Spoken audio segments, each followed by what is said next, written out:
You might not like that Nick Saban is the co-chair on Donald Trump's College Athletics Commission, but it sounds like he doesn't either. Nonetheless, I do think that this could provide major benefits for Iowa State. We're talking about why today on Locked On Cyclones.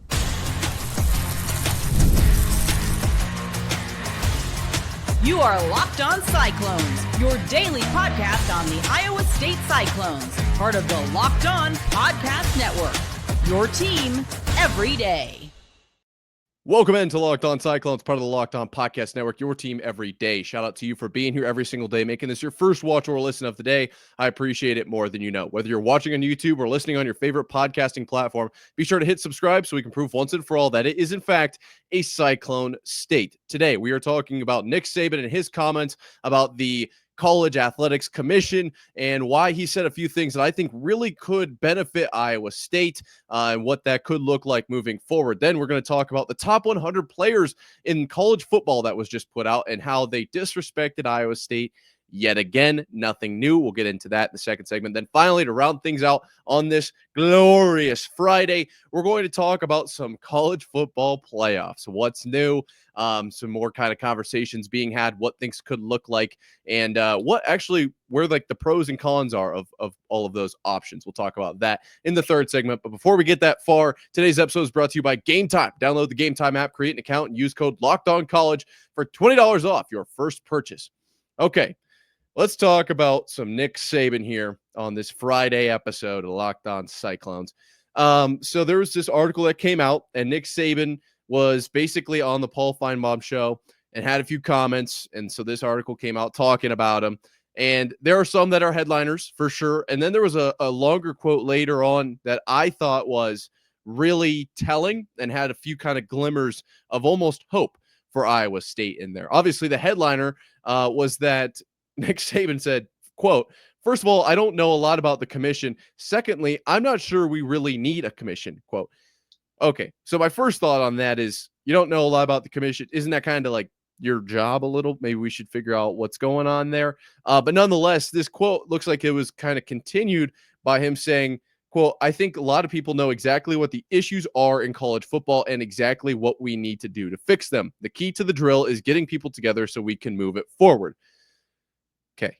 Isn't that what this is? All right. I'm not arguing that. That's fine. Whatever. I just feel like then that comment was like kind of, I just don't completely understand that. Another thing here, he said, quote, "I'm not opposed to players making money." And this will continue, but I want to throw in here really quick. A lot of people are kind of going at Nick Saban because he succeeded under a model where players did not make money. Like that was how he kind of had his competitive edge. And so they think that that's what he's going to try to reform this whole model to be back more like that, which to me doesn't really make sense unless he's trying to make a return to coaching. But nonetheless, I just thought it was worth mentioning that he said that he's not opposed to players making money. Like that's what everyone seems to think he thinks. So it's important for him to say that. Now, the quote continues, "I don't want anybody to think that. I just think that the system we are using, the way that it's going right now, is not sustainable and probably not in the best interest of the student athletes across the board or the game itself." He also said, "I think we need to protect the brand and the competitive advantages and disadvantages that are being created right now. And I think we can fix all that. But I think we know how to do it. And not just me, but a lot of people. We just have to get everybody together to do it." Okay, so we're back at this concept of let's not have a commission, but let's do exactly what it sounds like the commission is supposed to be doing. Whatever, it's fine. The biggest thing I got out of that was that he wants kind of, the players to be paid, but it has to make sense. And so that was this quote here. This is where I think this really kind of comes together. He said, "I think, first of all," he's talking about President Trump and how this thing came about. He said, he spoke at the commencement. He said that college football is kind of messed up right now. We need to get together to figure out how to fix it. That's how it all started. But right here, this quote, he said, quote, "But I really don't want to get into the implementation of what I would do. I think the first thing is everybody's got a different state law, which creates advantages and disadvantages, and everybody is trying to create advantages. So we probably need an interstate commerce type of something that gets it all there. I don't think it's in the best interest of players to necessarily be employees. I think automatic name, image, and likeness is good for players, but I don't think pay for play is necessarily what we want." Okay, let's unbox that. So I misspoke. He said, and I think authentic name, image, and likeness is good for players, not automatic. I think authentic name, image, and likeness is good for players. I agree with him there. The concept, basically, and we've spoken about this on the show before, but that a player can have a T-shirt shop now and still make money, and it's not really like the problem was before. The fear was that someone could just come along and buy all the T-shirts and stay and say, well, now you're going to stay at this school because we paid up all of these T-shirts, and then that kind of opens the door, or a can of worms, if you will. And so that was kind of one of the main points against NIL. And now that it's different, like that can happen, right? You don't necessarily want pay for play, though, and I agree with that. I think that's where Iowa State kind of has a little bit of a disadvantage. We talked about the money. We talked about it yesterday. I don't think it'll be a huge problem. I don't think it's a huge change of pace from anything Iowa State has dealt with in the past, other than maybe competitors being able to outperform Iowa State. But in general, I don't think Iowa State is, I don't think they're at a disadvantage, but I also don't think that they're at an advantage. It's kind of like that middle ground. And so if we can basically get away from pay for play, I think that would level the playing field for Iowa State quite a bit, in my opinion. The other thing he said here was everybody's got a different state law. How many times have we talked about, specifically around the Jamie Pollard conversation, that schools that are able to pour money into their athletic department are going to be at an advantage compared to a school like Iowa State, or because all of these schools are in the state of Iowa, like UNI or Iowa, that we can't, these schools are not allowed to put money directly into the athletic program.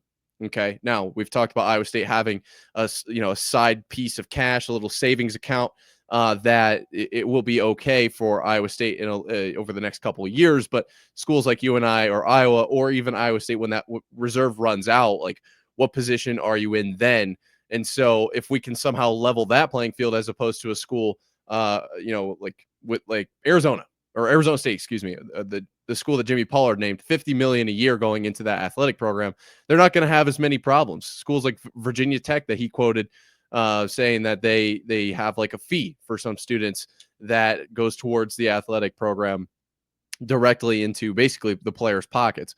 And so if we could somehow level that out, I think that's a great spot for Iowa State to be in, because it does seem like that is the biggest kind of holder backer, using the fancy terms here, of a school like Iowa State or even Iowa. Now, granted, things could look so different that it would end up being a further disadvantage for Iowa State, but who knows? Who really, really knows? But I don't think that I don't see that being a negative. I think that could end up being a positive for schools like Iowa State, Iowa, or even UNI. Now, obviously, the conversation of Iowa State falling down out of the Big Power 4, Big 12, whatever, those are conversations that are going to be had. But I think all of these points that Saban made, I think, lend a hand to a school like Iowa State, not necessarily gaining an advantage, but now kind of eliminating the disadvantage, which is, in a way, an advantage. I think that's big for the Cyclones, all of these quotes here. Now, at the same time, Coach Saban, I shouldn't say Nick, is like, yeah, I don't really know why we're doing this. Like, we know what needs to be done. Let's just do it. Like, isn't that what we're doing here? So I'm not really able to get a super good vibe on the whole thing. But I think overall, these quotes that he is just making, like, sounds like casually, it's like, okay, I like where that's headed. Like, if we're gonna do those things, I think that's eliminating all of Iowa State's disadvantages. I feel like that's a great avenue to pursue. Now, I don't know if that's exactly what will happen, because that's going to put disadvantages, or at least take away advantages, from the bigger schools, and they're not going to want that. But nonetheless, seems like the future could be bright for the Cyclones down the road. Who knows? All right, let's pivot away from kind of that conversation and move towards the top 100 players that were ranked and where Iowa State fell. Spoiler, disrespected yet again. We'll talk about that coming up right after this. There's nothing like the NBA playoffs. The intensity, the buzzer beaters, the fans losing their minds. It's the kind of atmosphere you must experience live. And this year's matchups are already delivering. If you want in, Game Time makes it fast and easy to get seats. Even for the biggest playoff games, prices on the app actually drop closer to tip-off. And with killer last-minute deals, panoramic seat views, and no surprise fees, Game Time is a total game changer. My personal favorite feature that I can see what my seat looks like, and there's no surprises before I buy and when I get there. The NFL schedule release just dropped as well, and you better believe I'm already looking at my fall calendar and picking up which games I am going to go to. If you've never used Game Time to grab NFL seats, now is the time. It's seriously a game day upgrade. Take the guesswork out of buying tickets with Game Time. Download the Game Time app, create an account, and use code LOCKEDONCollege for $20 off your first purchase. Terms apply. Again, create an account and redeem code LOCKEDONCOLLEGE for $20 off. Download the Game Time app today. Last minute tickets, lowest price guaranteed. So there are 99 days until the football season picks up here, and Iowa State will be in that game, which is always super, super exciting, especially with all of the kind of everything that comes with it, right? You're overseas. It's a conference game. Everybody knows that the first game of the season is super, super like jazzed up. I can't wait. 99 days means that yesterday, though, was 100 days until the season kicked off. And someone over on 3 named Thomas Goldkamp wrote about Clark Brooks breaking down the top 100 players for this 2025 season. We're going to talk about Iowa State here today at Locked On Cyclones, for our Locked On Podcast Network, your team every day. Now, I went into the article and I just put Command F and then typed in Iowa State. One name popped up. So this segment could be about 30 seconds long, which is ridiculous in my opinion. Jontez Williams comes in at 76 for Iowa State. The only name on the entire list of 100 players.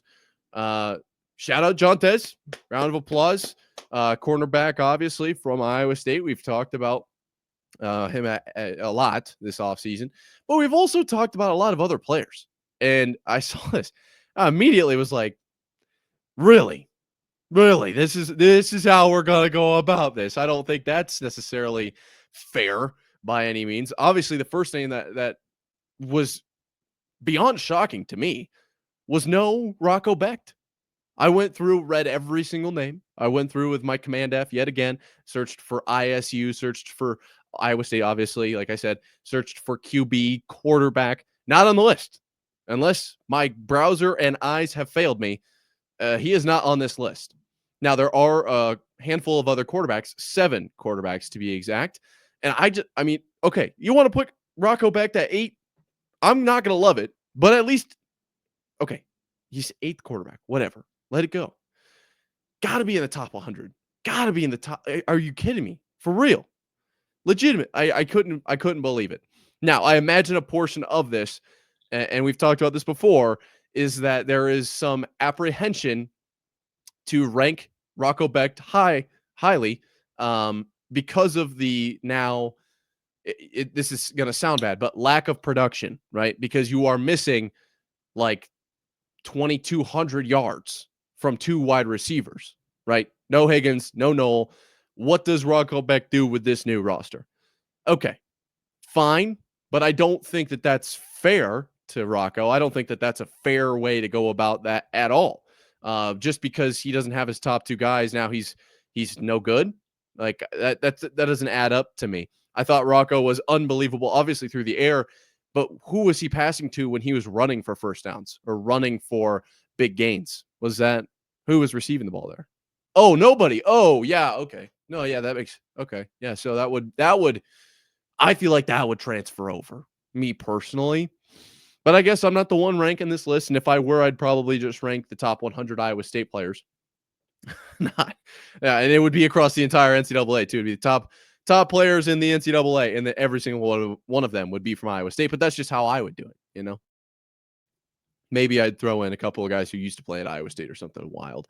But you know, I couldn't believe it. I looked through some of these names. It's fine. I'm not gonna. I have nothing against any one of these players. Like, all of these guys on this list are unbelievable at football, Jontes included. So I'm not going to say, well, we should move him here and do this. Listen, these guys are all dogs. Okay. I just think this comes down to Iowa State not getting enough recognition. Iowa State last year's, season being viewed as a flash in the pan. Now, yes, only season in 133 seasons with 10 wins. Only season with 11 as well. Fine. But to tell me that that it's not going to carry over or it was some one-off, I couldn't believe it. Now there are other names as well. I don't know if they maybe should crack the top 100 because, like I said, these are all going to be very, very good players. Excuse me, but guys like Carson Hansen, I thought was really solid last year. I don't know if he's necessarily in that top 100 range. He's probably pretty close. And then there's going to be other guys on here that are going to make noise this year. That's the thing. And it's not really projected from what I'm getting. This top 100 is just the best 100 players right now from what we've seen, I guess, is what I'm reading. But nonetheless, I don't think Iowa State's going to have like no production at tight end, no production at running back, no production at wide receiver. Like Chase Sowell and Xavier Townsend, I think are going to be so good for the Cyclones. I think they're going to pick up right where the two draftees left off. And not to say that they're going to play the same way, because I know I've heard this before, like, hey, we're our own, people basically. And I agree with that entirely. But the production numbers, like, I think those will carry over immediately. I think that the running back room has only gotten older and better, and they've learned more. And especially like with the offensive line and the adjustments that are made there, I think this team could be so solid. Like I couldn't believe though only one name made the list. One name.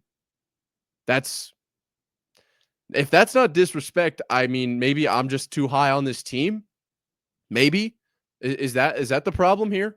Because we've got solid defensive linemen, we've got linebackers that were hurt last year, but very, very good at their position, at their job, if you will. Obviously, Rocco Beck. Like, yes, I get it. The top 100 is a very exclusive kind of club. There are thousands of players, but to say that Rocco, especially Rocco, didn't make that list, I was like, yep, that's another example of Iowa State just being slighted, and I don't love it. I think it's fine for now because we are still at week negative whatever 99 divided by 7 is 10, another 21, you get 28 in there, so 14 weeks. Does that sound right? Something like that. I get it.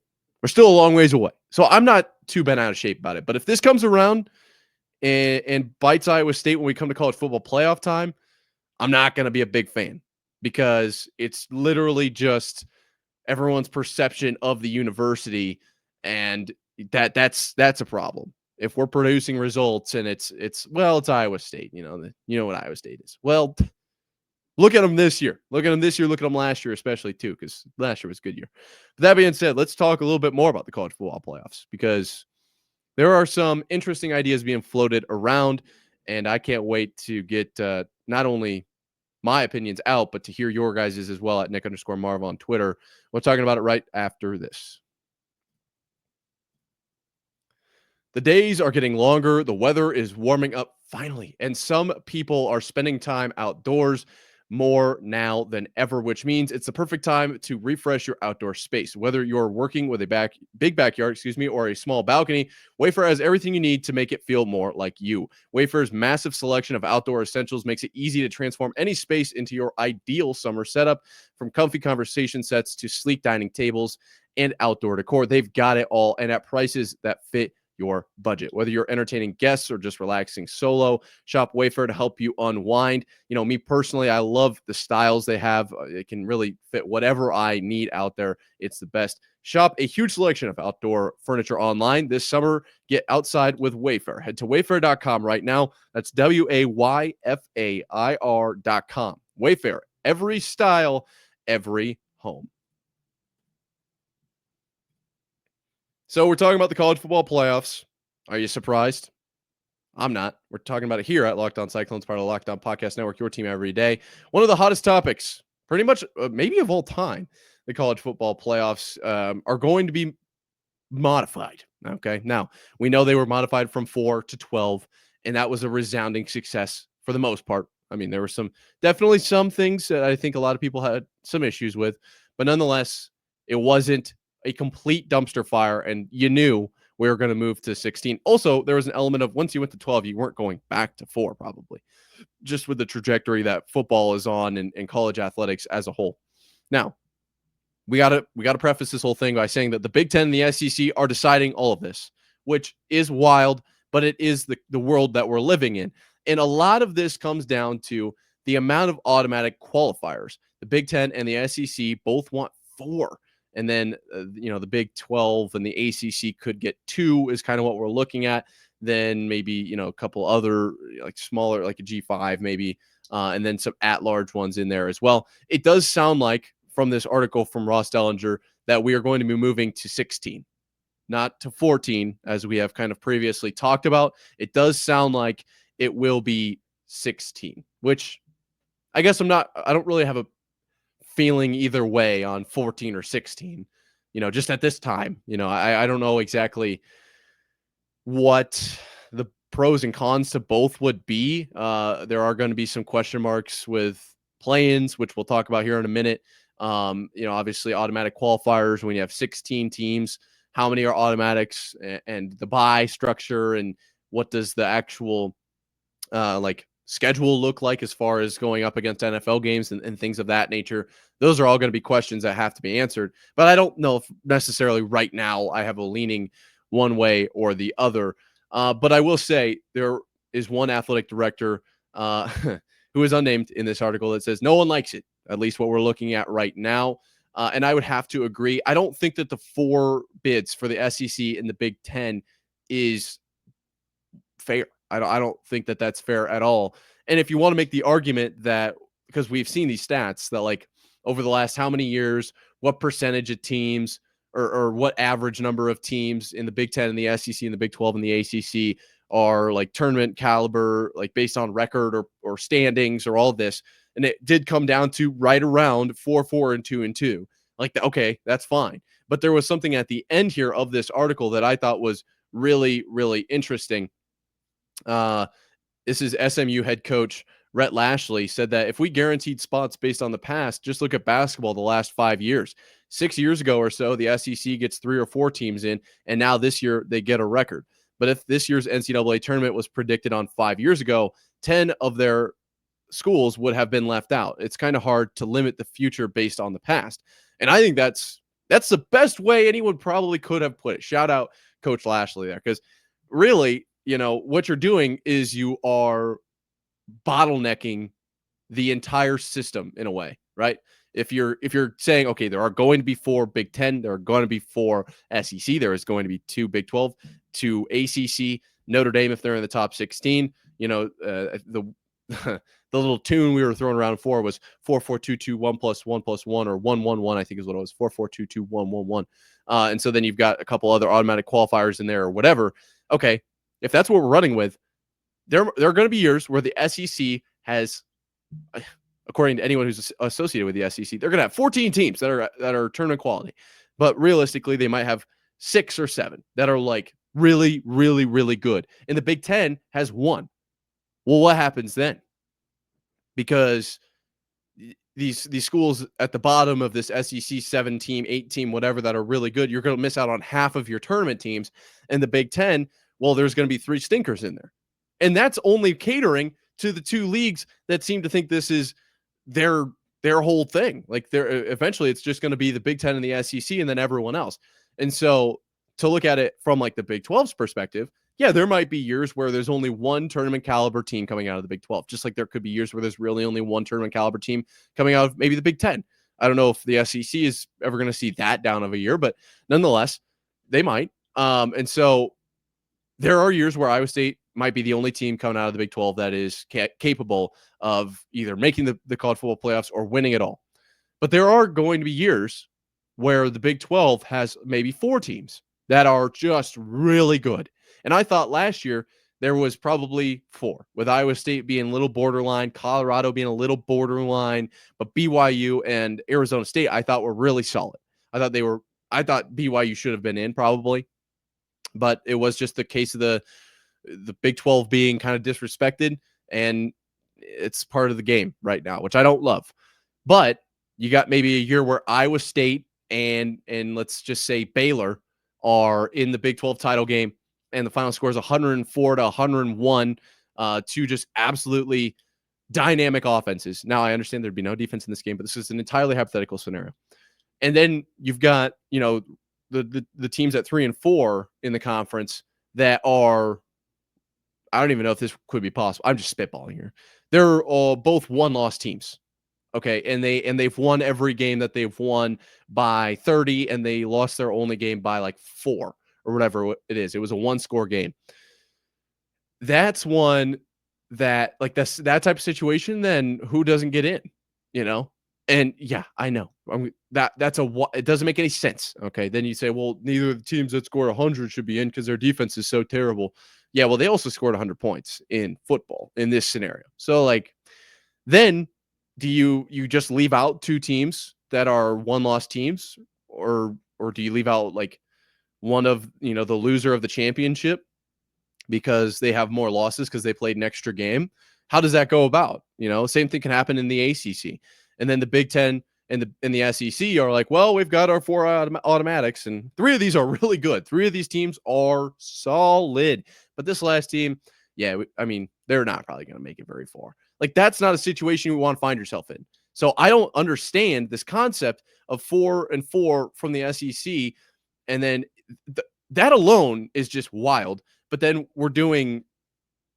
it's not the same. Why are we not doing 3 across the board? 4 plus 4 is 8, plus 2 is 10, plus 2 is 12. Why don't we just do 3 from every conference? If you want to do it that way, which I don't even think is right, but if you want to do it that way, let's make it even. Or you could do 2s. I think 2s makes sense. 2, 2, 2, 2, that's 8. And if you're doing 16, now half the field. You've got way more spots to bring in top tier teams. And the argument is, well, then you're not guaranteed to get in, these top teams in the SEC. Okay, well, because the Big 12 teams are better than them. Like, if they're not automatically qualifying in the 2 spots that the SEC has, then what makes them different than these Big 12 teams that also didn't automatically qualify? Wouldn't they be the same? I know their argument is that it's the SEC, it's not the Big 12. Okay, but guess what? You didn't make the automatic qualifier. And this is what opens up, an element of parity too. We're not just watching the SEC tournament over and over and over. There's going to be new teams in, but also that's what gets in the best talent every year. That format of opening up that back half. And yeah, I get it that if Notre Dame's in the top 16, they'll be in. Like, that's kind of how that goes. I believe they signed something in the spring or in the fall or last spring, and that would automatically be the case. Okay, fine. But even if Notre Dame is in the top 16, now you've got 7 spots where we can pick the best schools, or, obviously a G5 qualifier or whatever. So then 6 spots. I'd rather have 6 than just one or 2. If you're running a 4-4, and the ACC is arguing for 3, which I haven't even touched on yet. Maybe we'll do that next week. But the ACC is arguing for 3. So now you're at 4-4-3-2, which if the Big 12 weren't able to get up to 3, which is 8 plus 3 plus 2, 8 plus 5, 13, a qualifier, and 14. Now you've got 2 spots, basically, one potentially being Notre Dame, and that leaves 1 spot in a 16-team playoff for an at-large bid. And you've probably got a couple stinkers from the 4 bids. I don't love it. It doesn't make sense. So the way that they're going about this, I don't have the answers. I don't. But are we really going to do 4? Like, and it sounds like people are pretty upset about it. The ACC especially is not a fan. Bubba Cunningham, obviously in the news around the NCAA tournament for basketball, said, quote, "I don't understand why you'd ask for a guaranteed spot other than 1 automatic for conference champions." I think that's fair. What would make Iowa State, as the runner-up, better than BYU? I don't know. And I know that that's Iowa State that you're talking about there, but I didn't think that team was necessarily tournament caliber. I thought that they struggled at the end of the year, especially with the defense being so banged up. And so if you did even just 2, and then it's the runner-up, a team that, let's say it's even worse than Iowa State, they just somehow limp their way into the college football championship, and then they have a couple major injuries, or into the their conference championship, have some injuries, and the team that comes in third then is just, it's just unfortunate for them, I guess. Like, I'm okay with just 1, with what Bob Cunningham said there. So we're looking at kind of an interesting spot with the college football playoff, especially with the SEC and the Big Ten just being able to decide what's going on. And of course, they're going to tilt things in their favor. I don't love it. Let me know what you think down below. I read all the comments, or at Nick_Marv on Twitter. Be sure to have a great weekend. Let's have a great weekend, and then fire off into next week, where I will see you on Monday. Thank you guys for listening. Be sure to subscribe if you haven't. It's free. It proves it's the Cyclone State. Until next time, Cyclone fans, sayonara.